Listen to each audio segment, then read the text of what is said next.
sky blue. Tapos sa gitna meron ding silver, and you also have the eyes, very nice eye design. Di siya yung super large na eyes, since mas modern yung yung suit design niya dito. I think this is from the Spider-Man game sa PlayStation. Dami niya kasing suits dun eh. Buti nga ginagawa rin ni ZD Toys yung iba't ibang mga suits dun sa iba't ibang mga games.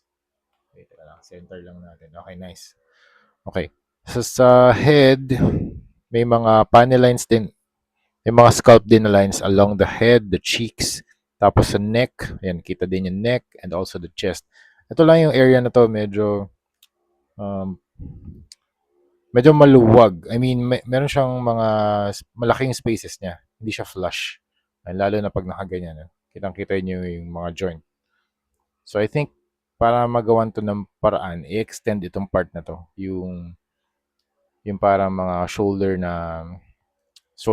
parts, itong inner part na to. Yan. Parang pwede siya mag-butterfly. Yan. Medyo hindi kasi maganda tingnan pag medyo kita yung space dun sa joint. Ang laki, sobrang laki, sobrang ng space.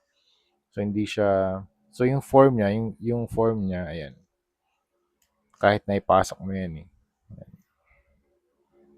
Ayan. Hindi siya flush. I think pwede pa i-extend tong part na to para mas mas defined yung contour nung shoulders niya. And then you also have the chest, tapos you have the shoulders, tapos yung logo niya dito, light blue. Ang ganda ng combination din na light blue, dark blue, and red. Tapos, ayan, sa likod ganun din. Angas din pala ng back part nito. Tapos merong black dun sa kanyang neck. Overall, yung theme nito, mas texturized yung kanyang suit. And then, puro angular yung design ng pattern.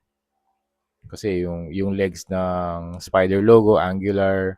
Dito rin, angular din. So, wala siyang parang mga smooth na mga curves. So, yung silhouette niya, okay din naman. Yung proportion, ayos naman. Pero yun nga, dito lang sa part na to, medyo malaki yung gap. Tapos, you have the waist. So, si Spider-Man, slim naman talaga yung kanyang build. So, ayos na ayos to sa nagko-collect ng mga 110 scale na mga Spider-Man. If you're planning to collect all o kaya some